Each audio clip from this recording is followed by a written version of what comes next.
have a beautiful individual here by the name of Jasmine. And what we're talking about today is a little deep, a little heavy, but I feel like it's very necessary to give her the space to like share her story and for you to just be able to talk about like what you've been through. Because living in Chicago, for the people who are from Chicago that watch my videos, we hear about the violence a lot, right? We hear about how these niggas is shooting on the expressways. Okay. They shooting in broad daylight. They shooting during a pandemic. It's a Ponderosa. Go in the house. Yeah. Like, what are y'all doing? So I think it's one thing to hear about it on social media and watch it on the news. It's another thing to experience that firsthand, and it changes you. You know what I mean? So before we get into, you know, Jasmine and her experience, I want to give you the floor to just talk about, like, who you are, what you do, what you into. I know you went to school, like. Yeah. So my name is Jasmine. I'm a 6th grade ELA teacher on the southeast side of Chicago. I've been at the school I'm at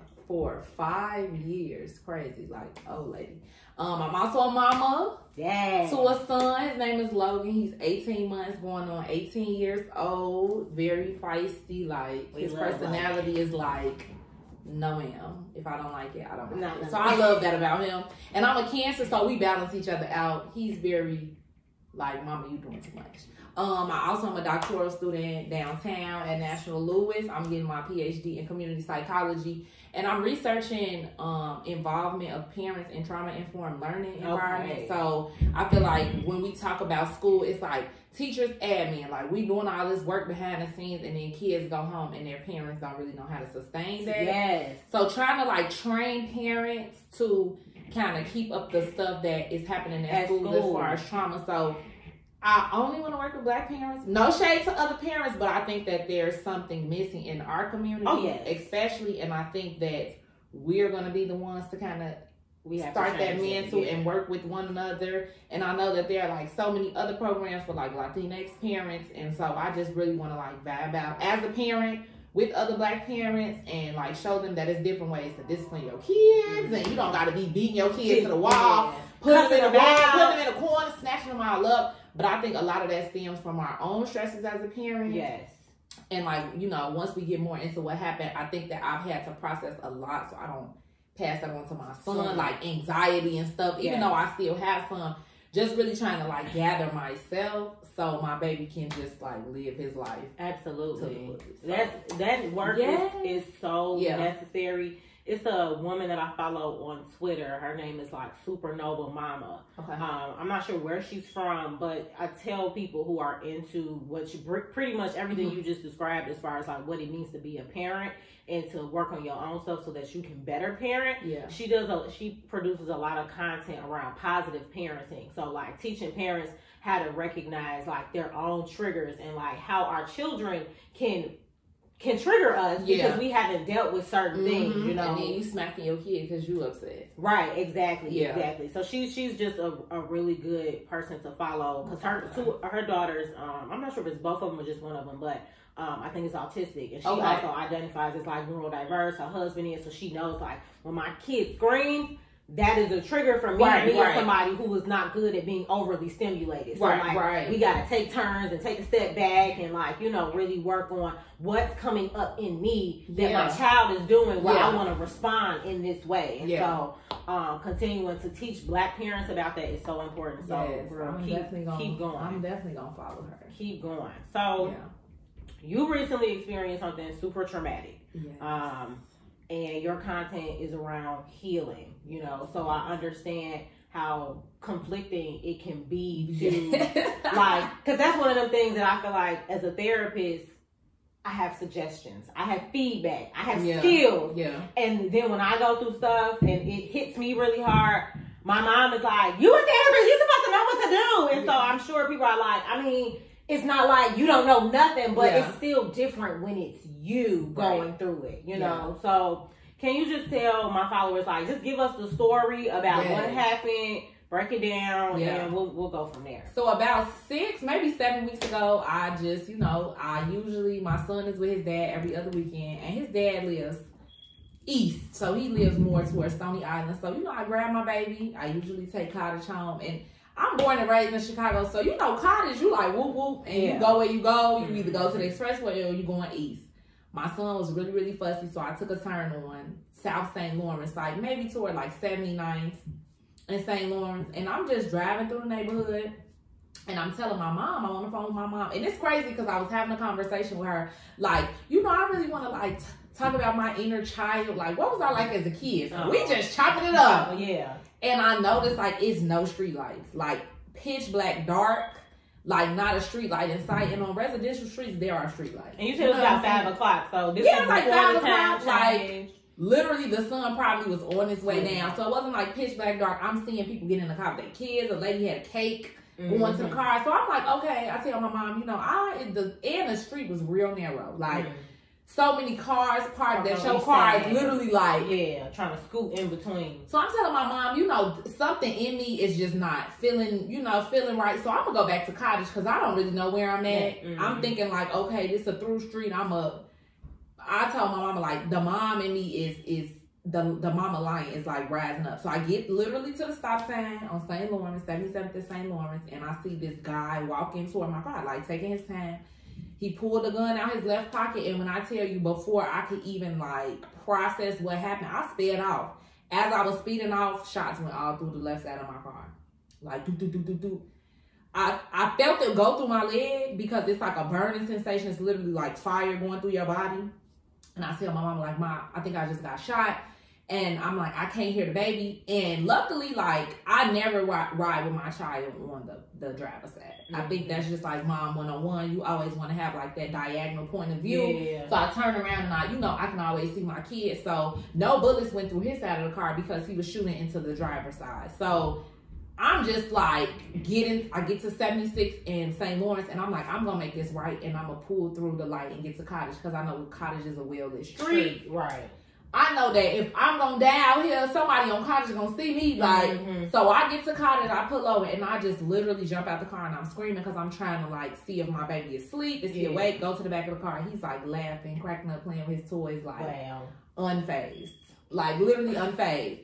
And so, like, a young guy pulls over in the Charger, and he like, you know, mamas, you got to chill out. Like, your leg is bleeding. You got blood all on your shoes. He like, I think they shot you through the leg. I had called the police, like, as soon as I pulled off. And it probably took me like 15 seconds. I got out the car. They were there. Called my son's dad. He came to get him. And I'm just in the ambulance just freaking out. Like, I'm like, now, hold up. Wait a minute. Like, the Twilight Zone. I don't know what's happening. They, like, cut my little leggings. They take the bullet out. And they're just, like, trying to, like, and I'm just so distraught. I think I'm more distraught because my child was in the car.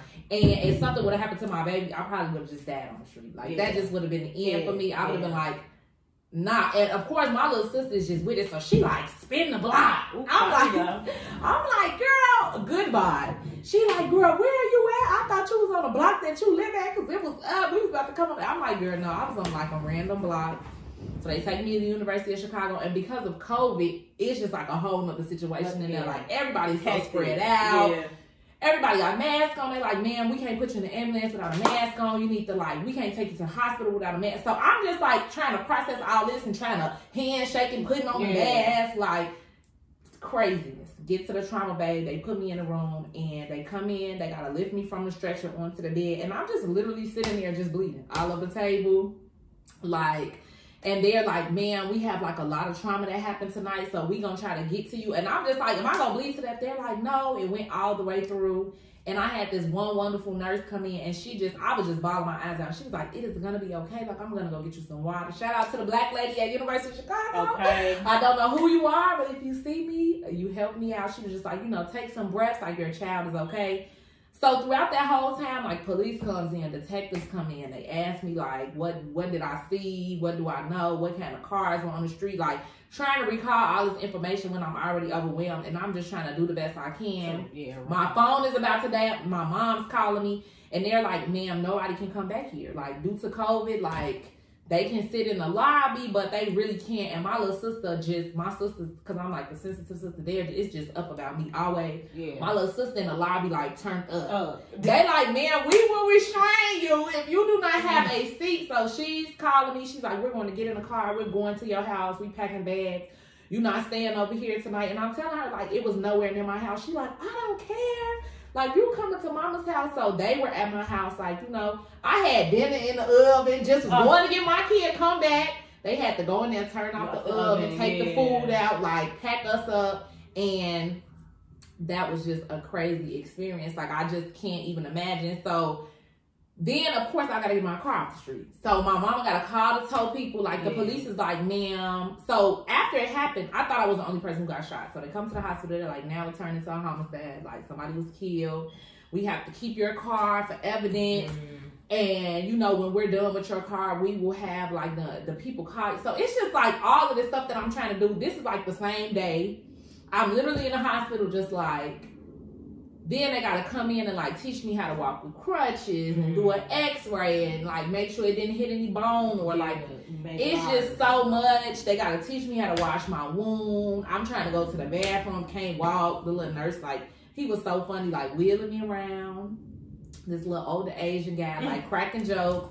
And I'm just like, y'all ready to go. Like, I feel like if I can go home, like, send me home because I just want to be with my mama and my sisters, like...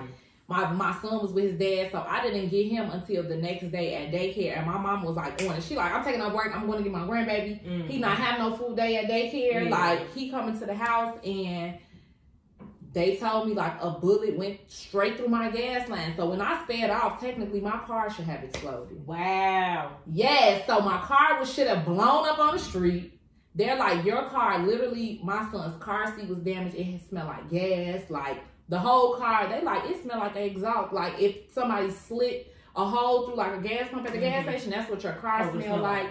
Gas leaking all down the street, like, on the way to where I pulled my car. So they're like, you know, you were spared in two aspects. Like, the bullet didn't hit anything serious. And your car didn't explode with your child in it. So I'm just like, you know what? My angels was around me because this was just like a lot to process. My car was in a shop for 4 weeks. They had to literally take my car apart. I was about to say, they had to take the doors off. The speaker had bullets through it. They had to give me a whole new gas line, change the splash guards. Like, they shot my car up. And I don't know if it's because they thought I was somebody else in a Jeep coming down the street. I don't know if it was like a random shooting, but I think a lot of like letting it go is not trying to figure out those questions. Yeah. Because I would be in the house for years like, why? It's just like, so I was on crutches. I had a scooter. I literally could not put pressure on my foot for like 5 weeks. The muscle was so strained in my leg, I couldn't sleep. Like, I couldn't stretch my leg out to sleep. So I'm balled up by myself trying to like, couldn't pick up my baby for 5 weeks, like trying to cook and clean. And people were coming to my house and then I was getting overloaded. Like, I just want to be with my kid. Crying and couldn't shower. They're like, ma'am, no soap and water can get in the wound. Like, had to get one of the little chairs for the shower with the little handle. So it was just like a whole experience. And after a while, I just told my mom, like, I just can't keep laying in the house. Like, I gotta like try to put some pressure on my foot. And I literally like prayed one day and I'm like, God, you're gonna have to give me some strength because I gotta get up and like get out here with my kid. And right when my leg healed, my car was ready. I went to pick it up and been taking it slow, just really like, you know, not trying to be out here footworking on college. Like, with a hole in my leg. And I never understood like the process of a wound healing. My leg literally scabs, the scab fall off, it scab again, the scab fall off, the scab. Like, it's literally like still a hole in my leg. I gotta wear bandages every day. I gotta clean the wound, like all this type of stuff. But I'm able to like put pressure on my leg now, you know, walk. I can pick up my son. There are days when my leg is just like, ma'am, no, have a seat. Physical therapy is just really like trying to ensure that there's like no damage that's going to, you know, come up later down the line or, you know, that it's no muscles pulled or anything like that. But it's just been wild. And I didn't even think about what it's like to have to go to the hospital for something that's already traumatic in the middle of a pandemic. And then they're at, like, literally people are just consistently coming in the room. The doctors are like, okay, man, we have to ask you what happened. Then the police comes in, we have to ask you what happened. Then the detective is like, we have to ask what. And I'm like, y'all, can somebody record me? Because, like, consistently, like, having to retell this story, it's traumatic. Like, I gotta keep saying in the car with my small child. Like, I was shot, like, I can't. Behind a mask, 6 feet apart, like having to be like, and what happened? What, like, I just, And them just being like, you know, oh, you're so lucky. Like, I get that, but I was just like, that's also not really. Is this what y'all call luck? Luck is I would have got home and got my kid in the house. Yeah. Like, luck is not like I'm in here and he's over there, my car tore up, blood in the car, this, and this. Like, I can't. Yeah. And I think sometimes when you get the details after the fact that you didn't know, that also doesn't necessarily help. Like, I know that they tell you that just out of protocol, but like I had a client who got into a car accident recently, and she didn't, like, she knew it was bad, but like afterwards, her cousin that had saw it was like, yeah, girl, and it flipped and it went all the way up there. She was like, you could have died. She was like, I don't want to keep talking about that. Like, she didn't even have a lot of memory of what happened. So she was like, I kind of wanted to keep it that way, but nobody would let me because they kept resharing all these details. So I can only imagine how difficult it is for victims, because you're not the first person who said that. Even in movies and stuff, when we see all these people gotta keep repeating the story, and it's like, we don't have a more efficient way of doing this. Like, a lot of these first responders are just not trained in like trauma. Like, y'all could have just got my contact information and called me like a week later. Like, or had me write my statement or something, but to keep being like, and what happened, ma'am, and tell me everything. And I'm just like, y'all, my leg literally is on fire. Right. I literally can't. And he was sitting in pain. I'm literally leg bent, like, in here, y'all got me laid out, IV in my hand, like everywhere. I don't want to keep talking. And then you can't even see your loved ones. And then my sister is just like, I'm about to turn up. Like, you need to get a charger for your phone. Call us. And I'm like, sweet.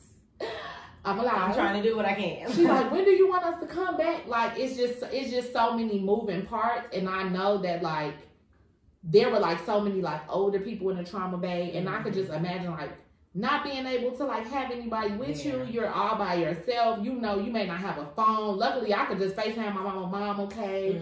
You know, call my sisters crying. But I know older people or even younger kids. Yeah, right. They don't. You gotta have your parents back there. Yeah.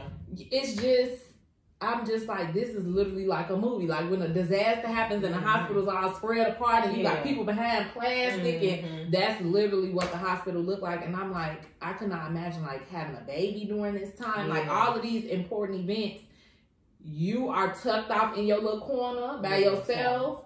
The nurses are like there for you and that's pretty much all you get. And I think that is one of the reasons why I think we gained like a new appreciation for like nurses. And I mean, sometimes doctors are more so in and out. It's the nurses that sit with you and really tend to you. And so like, shout out to the nurses who are working through the pandemic, because y'all are definitely supporting people when they have no family to support them in those moments. So post everything, right? Yes. What do you feel like as far as, because again, you do work in trauma, what mentally, emotionally, what symptoms are you dealing with post that?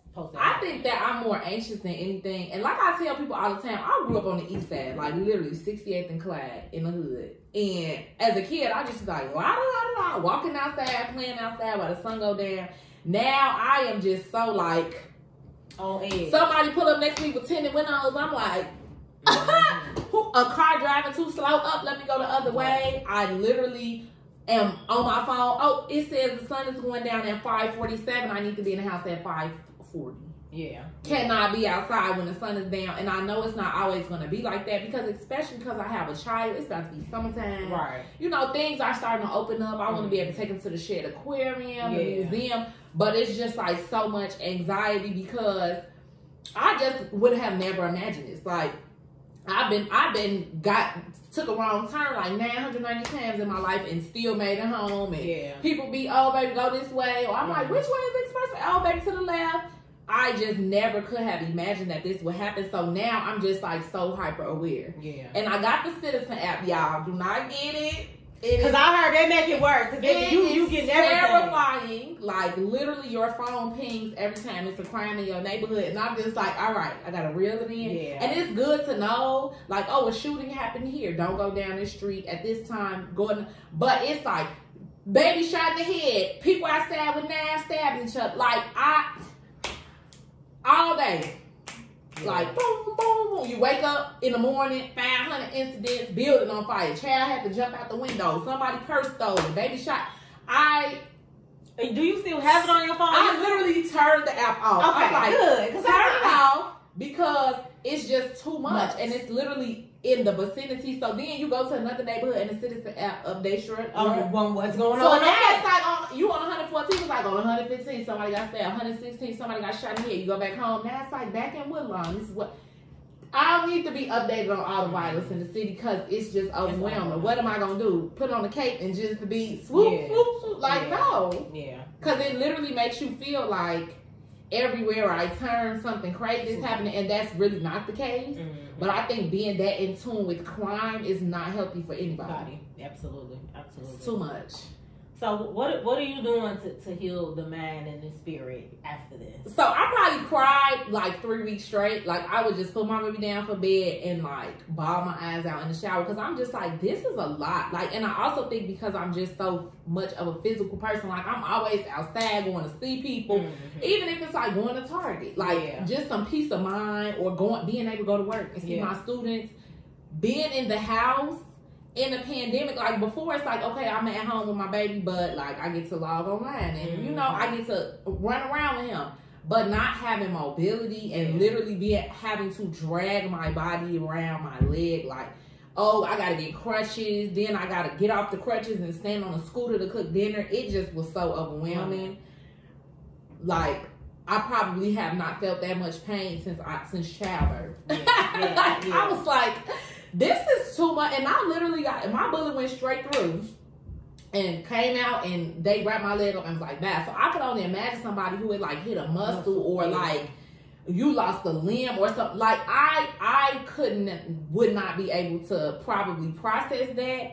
But I think being a mom was just like, you got a kid in here. Your instincts is your child needs you to play. Like he needs to eat. So you gonna have to like keep it together throughout the daytime, and then at night I would just fall apart. Like losing sleep, can't sleep, up, looking out the window like, you know, looking at the citizen app like, okay, they said over here, here. Like, trying to be a vigilante.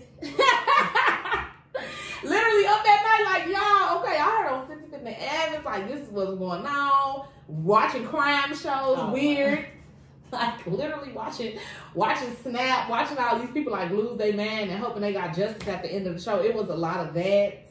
And after a while I was like, you know what, this is not helping me. Yeah. I need to like really go process what happened. And I really had to have a conversation with my mom. Like I'm really afraid of going outside. I kept calling for them to like fix my car, but I really didn't want my car back. I wasn't ready. Like where am I going? Yeah. I'm an Instacart. I can't Instacart no more. And I'm gonna sit in this house. My child don't need to go to daycare. He got all the toys he need in here. I can do my little numbers and stuff with him. But I just don't think that I was like prepared to really move on until I really told my family, y'all, I'm really terrified. Yeah. I'm over here losing sleep. Confronting the fact that like, yeah, because I'm usually the person that's like, I'm good, you know, blessed to be here. Yeah.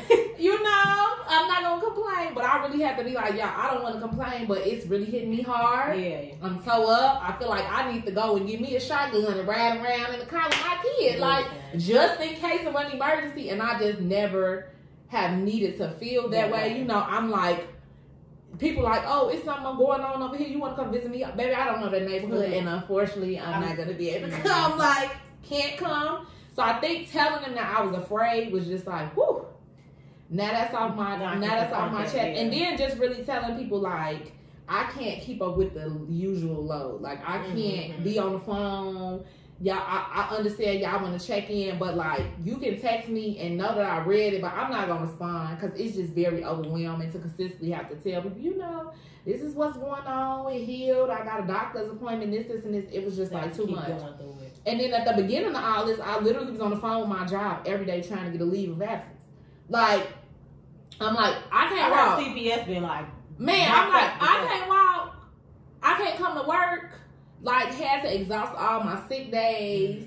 Then they finally gave me a leave of absence, and they're like, man, we're going to give you a few weeks. I said, a few weeks? I'm going to need some months, honey. I don't know. Like, I've never... Y'all now understand I got shot. That's what I'm saying. And I don't know what the healing process is going to look like physically, but I definitely know, like, mentally and emotionally, having to leave out of the house in the morning when the sun is down, drop my baby off at daycare, get to work. Like, I'm not going to be ready for that. Yeah. I don't necessarily know if I'm still ready for that. I feel like my leave is coming to an end, and I'm just like, I'm really gonna have to be honest with my boss that if I'm not ready to come back, unfortunately, I'm gonna have to take the rest of the year, and that's just what it's gonna have to be. And I'm gonna trust God that my bills and stuff are gonna be paid. But at the same time, am I gonna go to work and my kids say something or I hear something and I'm on the camera just trying to teach kids? Absolutely not.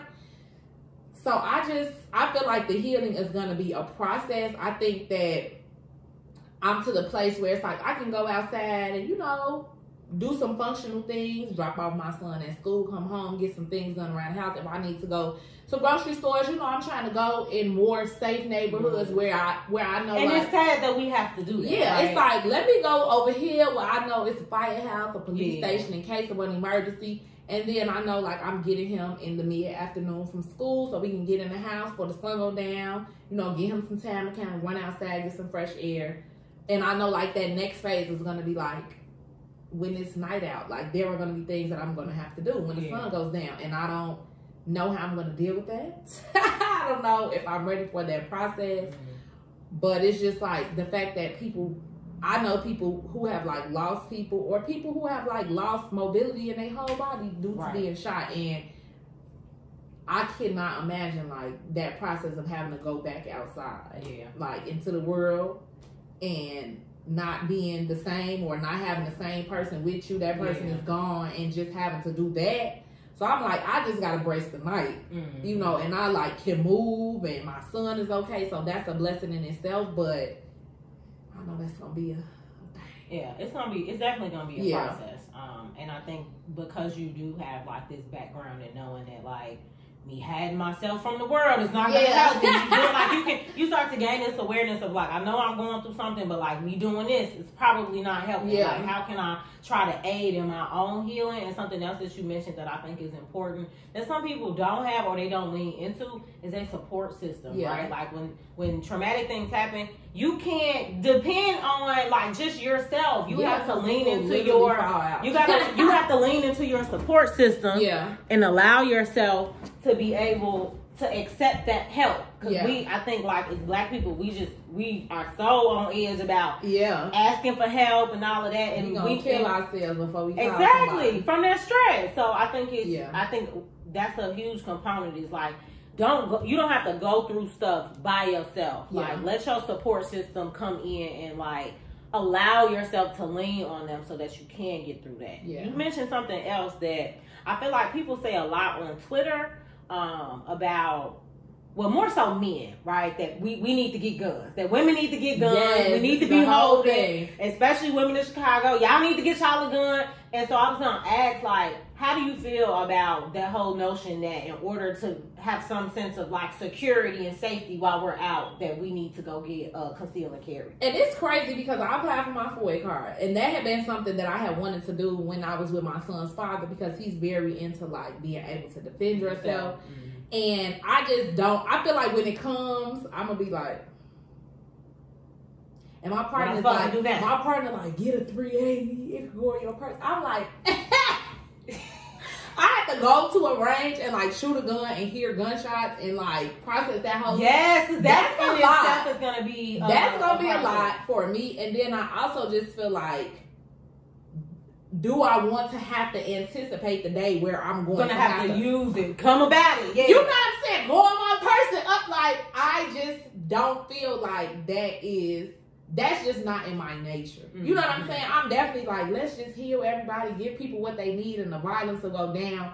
But I just think, like, knowing that, one, why do I have to get a gun to protect myself from a grown man who chose to shoot at a woman and a child? Like, you need to go figure out what's going on with you, sir, and you need to figure out why you thought that was okay. Like, I don't think that giving people access to more guns is going to solve gun violence. Like, it's literally like, you stab me, I stab you, and we just wait to see who dies first. Yes. I shoot you, you shoot me back. It's like, I'm not about to go riding around the neighborhood where I got shot and be out here like, I'm looking for that nigga. I don't foresee myself being in a situation where I'm taking my child into wild places where I gotta like up that. But I just think that like knowing the climate of where we live and knowing that it's about to get warm outside, we know what that means. Like, I feel like at this day and age, like a lot of these young guys who are doing like criminal activity, no type of training, no type of no type of. They're just giving these niggas guns. Really, and then just no type of regard for life. Like I was saying, when I was little, I know violence was a thing, but I think that there were rules to it. Like,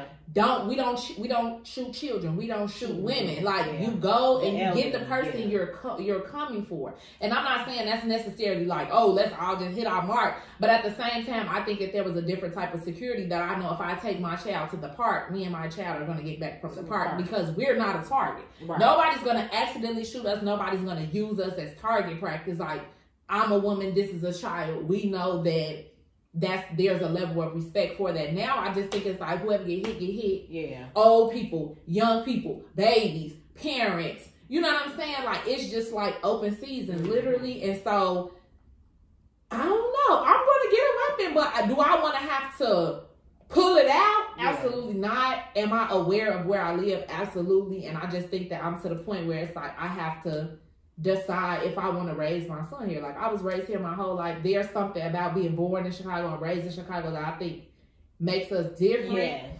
And I always saw my son, like, you know, being able to go to the park and like play basketball on the weekends with like the older black men that are there, because that's what I saw when I was a kid. But it's to the point where it's like, knowing that my son is a black boy, do I want him to have to deal with everything else that this city brings? Right. And I don't, and in order for him to have a life, I gotta move all the way north. I gotta move all the way south. Like, he can't have that city environment because it's so random and just it's spontaneous, and we can't anticipate what happens there. I get anxiety just at the thought of like the people who get shot in their house. Yeah, like the windows and stuff. Like, it's been times where you know, it's not terrible over here, and I feel like it was a period of time where like I didn't know if it was fireworks, or I didn't know if like niggas was doing stuff, and I just used to be like I would hunch, because I'm like, gee, if something come through this window, how will I know? Like, exactly. I'm gonna lose it. But that's how I am with my baby. I'm like away from the window, and we have like a big window in our front, like it got a curtain and everything. But he's a kid, so he like going through it, right? And I'm like, no windows. Away from the windows, back up from the windows, and like the rest of our house, the windows are pretty like concealed by other buildings. It's just that front window, and I'm always like, when we watching movies on the couch, I'm putting him on the side that's away from the window. Like it's like now it's like this new level of when I go to the car, it's a new level of I'm watching videos like they say when you put your baby in the car now, you don't want to stand outside and put them in the car. You want to go through the other side, lock all the doors, sit in there, put them in the car. And one mom was like, baby, I climbed through. I don't even get out and get in my car. I'm climbing through the middle of the car and hopping into the driver's seat and driving out. They like, hey, your push to start ready. Like, all of these precautions that I just feel like that's a lot of anxiety to carry as a mom, and I don't want to raise an anxious kid. I don't want him to be like, well, my mama always looking out the window, so now I'm always looking out the window. My mama jumping through the middle of the seat to get to her driver's seat, so when I get on, I need to be slagged through. Like, for what? Yeah. Because people literally are choosing to be clowns. It's clownish behavior in real life. Yeah, and I think sometimes we crack jokes like about how on edge our black men from Chicago seem. You know, I go into restaurants, I can't sit looking at the door. I gotta leave that out. Like, I don't even do that no more. Because most men be like, I need to sit to see the door. Yeah. Or just like you said, all of these little things that like when you getting out, you got your keys in here. Like all of these things that make you super hyper aware and sensitive to like anything that could potentially happen, you know, and that's just for what? That's a lot of stress. And it's crazy you mentioned, because one of my questions was, you know, were you worried about the subconscious impact that the incident had on your son, and just him witnessing how you've recovered, and like you said, the anxiety, and you know, again, like pieces of generational trauma that if we don't deal with, you know, within ourselves, that we do project onto our kids. Yeah, I think like the first few days, especially with him being home, I would just watch and see if he was like real, like irritated. Was he just randomly crying? Because people know my child cries for only two reasons: he hungry or he's sleepy. Other than that, he literally will smash into a wall and be like, all right, run back, smash to another wall. Very just like a kid, like living life, trying to dig in the toilet, want to see what's behind the outlet covers. Like, he's very much a little boy. Yeah. And the first few days, I was just like, and after I realized that he was not emotionally impacted, which is a blessing, because some kids would have been very, very antsy. Yeah.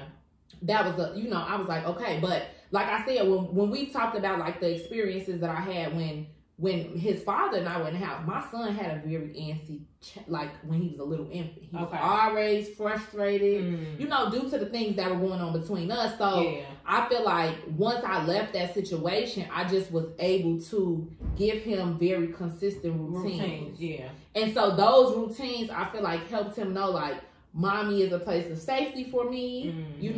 When I go to daddy's house, I'm safe. When I go to daycare, I'm safe. So I think like him and seeing my mom and them, like he knows that we're like safe environments for him.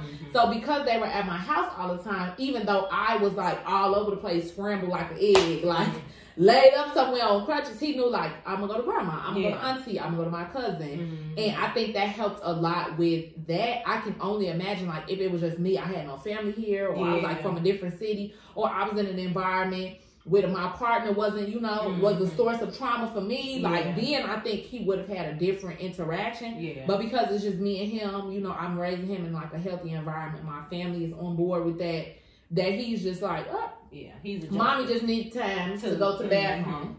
And I'm going to play with my cousin. Or grandma going to make my chicken nuggets. And mommy may need a nap. But, like, there are other people around me that he finds, like, a secure attachment to. And I think that helps a lot. And because of that, like, he go to daycare now and will walk down a little path and be like, see you. See ya. I got friends. Like, you good. And I think that also gives me time to go home and just be like, let me clean the house. Let me like chill, relax a little bit, kind of, prepare myself for having to go back out later in the day. Pick him up. He has routines, and I'm just blessed that it wasn't impactful for him. I think if he was older, I definitely would have had to have some more supports, because if he was like 5, 6, 7, he would have been like, I know what happened. I was in the car. Like a different level of awareness. Mommy had to jump out the car. She was crying. The ambulance came. Like, he would have been able to understand a little bit better. But because he's so little, he just like, I was in the car seat with some toys, and I'm kind of chilling. Okay. So that's the blessing. That's the blessing in all of this is that, and I think sometimes when traumatic or significant things happen and a child is like younger, you kind of are a little safer from like them feeling the impact of that. Especially when it's not like a consistent thing. Like this child isn't consistently put in these situations where they're exposed to such traumatic things, so that they can, recover, and you kind of get lucky because it's like, all right, like, hopefully, like, he'll never remember this. Like in a few years, he gonna be like, I don't remember anything before the age of 3. But I can only imagine like these older kids, like 14, 12, getting shot at gas stations and all. Like the little girl who got shot in the face at a gas station. She literally understands what happened to her. It's her face, like the healing process of that. She's gonna remember that, like she has a semi-developed area of her brain that processes memory, and she's gonna be like, I know what happened to me when I was 12. I need some support around that. Logan is like, honey, I don't even know what day it is. Like, I don't know that it's 7 days in a week. I don't know. Like, he's just like la-di-da-di-da on about his business, and I'm like, do that. I still kind of watch him, to make sure he's sleeping and things like that, but my child is really a roll with the punches type of kid. He like, as long, he like, as far as he knows, mommy picked him up and then he went back to daddy house to play fun, to have fun with daddy. And I saw mommy the next day after daycare, and mommy had a cool little thing under her armpit, and I was knocking it down and picking it up and stepping on it, and now she doesn't. And he's like on to the next day. So that is a blessing. Yes. That's a lot. I swear, when you tell me, like, I still get like chills. When I read it online, it is a lot, because I really was like, I could, in my mind, I was like, if his car seat was on the other side of the car, it just would have been like my baby would have probably passed away. Like it would have went straight through his car seat, because car seat is not like shielded in, like it's plastic. So one of the things that we talked about, you know, before we wrap up is like this idea of a lot of people feeling like they need to leave Chicago to just give themselves not only like a fresh start, but being able to raise their kids and be in environments that are safer. Are you more, did you understand that before this happened, and are you more so leaning into that now that it has happened? Yeah, I understood it before, but I was just like, some parts of Chicago are nice. Like, you just gotta find your little nookie cranny. And like I said, where we live, it's pretty safe. Like, I feel comfortable taking my child outside. My mom and them feel comfortable coming to visit. But I know, like, if I make a left or a right a few blocks down, it's not that same situation. And I just think that what I'm learning about just Chicago in general, beyond the violence, like just the way that the government system of Chicago is using the money. Like, it's just like, y'all are giving me raggedy as hell vibes. Like, period. Y'all don't want to fund schools. Y'all got cops in schools. Y'all stealing money from the COVID relief and giving it to the. What type of like chances are our children going to have to be raised in an environment that has some type of normalcy to it? And I think that also it's just like, it's very hard to find homes in Chicago that have like open land for kids to just run. Like, you literally have to move all the way north suburbs, or all the way south. And if everybody's doing that, it's only so long before the house is gone. You know, like I'm coming in late. I had a child late. You know, to some people they're like, you had a child when you was 25. I'm like, what? Was I supposed to have a child before that? So now that he's older, when he starts school, I'll be 30. So they're like trying to buy a house when you're 30, or trying to buy a house when you're 27, 28. Ma'am, ain't gonna be no houses.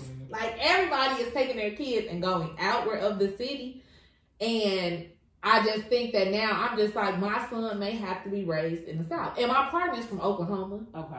He's like a country boy. And he's like, everything is spread out. Like, so my child, I got to like ride down the road on my bike and run outside and experience air and stuff like that. And he's like, it was a cool life. Like, we got to climb trees and, you know. And I'm like, okay, I could see my kid, regardless of where he's raised, if I could find a place in Chicago where he can like still experience city life and still have like a safe neighborhood to be raised in, where he can ride his bike, that would be great. But honey, this house hunting, I started last year, and I'm like, every time I find a house, they like, it's been purchased. It was purchased 10 minutes ago. And I'm like, what? We running, baby, running to the house. And so I think that just at this point, it's like, I'm either going to have to go to a suburb, which is not that bad, because then I still get to come to Chicago and he still gets to like go downtown. Or I'm really going to have to go south with it, like Savannah, Georgia, Decatur, where I can buy a huge house. That's for an affordable price, where he still gets to like have all this land and grass. I think it's just something. I just hope that all Black children get to experience like fresh air. That carefree outside experience. See a lake, like walk down the street with my walk to school. You know what I'm saying? And not have to run up in the building, like be able to play outside, like on the movies where your parents take you to school and you get to play in the park in front of the school before the bell rings. Like, those are experiences that I feel like Black kids don't get to have, and that really impacts them, because then they're like, you take them somewhere to a park and they don't even know what to do. They like, what is this? Like, oh, I don't have like a certain time where I feel like our kids are so rushed with everything. You get dropped off at school, you gotta rush into the building, you gotta rush and eat breakfast, rush to go to school. Then school is over, we gotta rush and get home before anything happens. It's just like, they don't have any ease to their life unless you're like relocating them to a place where they really get to like take their time. Like, sit outside and play outside before school starts. Like, on the way home, let's stop at a park and do all this. And I kind of think that's the life that I hope my son is afforded. I hope I don't have to move from Chicago, but my mom is like, I'm trying to go to Arizona. So I'm like, you leave. Well, and you know, we good for following our mamas. Like, where do you think you're going without me? It's like, you trying to go to Arizona. It's hot over there. Like, we could do like a Georgia, a Texas maybe, but the hurricane, I just like, Yeah. Texas, you done moved down a notch, honey. But like somewhere slow, fresh, where he gets to like just be a boy. But the only downside of that is, honey, below that Mason-Dixon line, it gets very racist. Right. It's like my kid is black and a boy, and that's also it has its own. Yeah, it's like I don't have to necessarily deal with rampant violence, but I'm gonna have to like teach my son to how to deal with the police and possibly like the KKK and all this other stuff, and being called the N-word and all these other set of issues that come with moving south. And I'm just like, honey, where's the state where my child could just be and I ain't got to do all this? Yeah. The ocean, literally, on a boat. In the ocean, on the ship with my child, like, separated from everybody else. Yeah, no. But you dead ass right about this whole idea that, like, our kids, they don't have the same opportunities when you got in certain spaces. I always consider myself to be very blessed because, like, I call myself a hybrid. Like, people like, was you from the city or the burbs? We lived in the suburbs, right? Like, my mama used to, after school, we run to the park. You know, we was in Dalton for a little while. Then we moved to Madison. But I always went to school in the city. And it was more so in Mount Greenwood, you know. So it wasn't in too bad of an area. And I got to have that city life, but also go home where it was safe and all of that other stuff. And I know that, you know, there are a lot of people who just didn't get that opportunity in their kids today that don't get that experience. So I salute you and encourage you to do whatever you need to do to give your child his memories. And I just, you know, continue to give you good love and light in your healing journey. You know, I'm glad to see you up. You back looking like yourself. Hey, you know. Because like I said, like after the initial shock of everything, like I can't imagine like what that was like. Because I think it's one thing to hear about it and to know it happens, but it's another thing when it's your friend or again on Instagram, right? People that we connect with on a damn near daily basis, like to see that something that's fucked up that happened that way, you know. To and them then in the pandemic, it's not like, girl, I'm gonna pull up. It's like, I just came from vacation. I got a quarantine 14 days and I'm come to see you. Oh, you got a baby. Like, I got to wear a mask. Like, I can't hug you. That's a different level, It just is so much. And I just feel like just being in a pandemic is traumatizing for people. Then on top of that, it's like, you got other trauma that's happening in the It's just like, what is happening? It's been a whole year though. So I'm like, you know, I'm blessed in that aspect that like for the past year, like I haven't lost any family members. None of my friends have like passed away. I know a few of my friends had COVID. They were able to beat it, you know. And then it's like at the end, you know, I went through a divorce. That was like traumatic. Then like I had to move. So like all of that happened and I was still like, I'm here. Baby. January tried to take me out. I was like, wait a minute. Because we thought once we got to January, things might let up. Hey, it's a new year.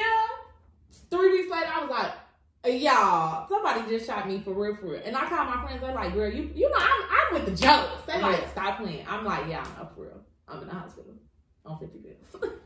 Toe up, like, hands cut up, toe up, like, from the floor up. Like, this is a serious situation. And it's just like, I don't think we ever think that these things are going to like happen to us. And that was my thing. Is like, how do you process something like that? You just never thought like, and it's not that you don't think it could be you, but you don't sit there and ponder on the fact that like, if I can walk out the house today, like, it's like, I really told my mama like, I would have thought like this whole list of like things would have happened to me before. Like I thought I would have got hit by a car before I got shot. Like, you just walking in the parking lot. You know, people in Chicago drive crazy in the parking lot. You get hit by a car. I'm like, out of all the list of things that could have happened to me, I'm like, I really out. And my sister's so funny. She like, girl, you took that bullet though, sis. Like, you a gangster. Because one thing is we're gonna laugh. We gonna crack some jokes. We gonna crack some jokes. She like, girl, you, and I'm like, it is not the time. Okay. Like, hold your joke for your family, and then I could be ready. But I'm just like, I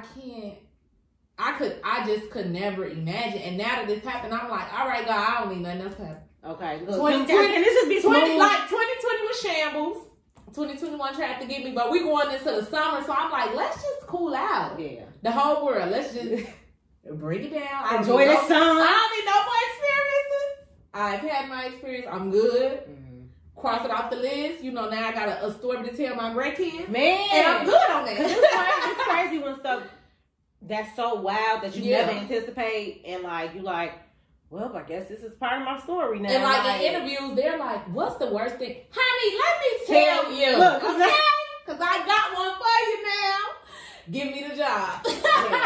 No, because you really just never, it's certain things you could just never anticipate, right? Yeah. And then you think about it like, this shit done really, like, I really got stuff, like, I thought I used to have to make shit up back in the day. Right. I really got to interview, baby. Ain't that crazy how like that? CEO out here, okay? Yeah. Look, this is what I went through. It really happened in real life, y'all. I have the wound to show, and I'm alive. But I also, I think because I hate to do silver linings, but the small piece that we can always take from any situation is the fact that like this is going to help me help someone else. Because that's how I felt when I got fired, right? Like I was like, shit. But then I was like, this is gonna be an interesting part of my story that I'm gonna be able to like use from this experience. And I feel like with anything that's like super traumatic or significant that we go through, it's one of them things where it's like, you went through that and it's gonna help your experience and how you navigated it and got through it and you didn't let it beat you. Like that is going to carry on and that's going to inspire somebody else. So thank you for being who you are and being an inspiration. Okay, to tell us little bullet hole ain't gonna stop. Okay, I'm out here, y'all. All right, so that's it, y'all. I hope y'all enjoyed Jasmine, and you know, I'm gonna make sure I have her Instagram, all of that. Follow her, send her love, engage with her content because she has a lot of great content, especially for moms. Like really, we got a whole job. Yes, get into her page and her content, and thanks for watching. Look, ignore my hair, y'all. It's getting done on Friday.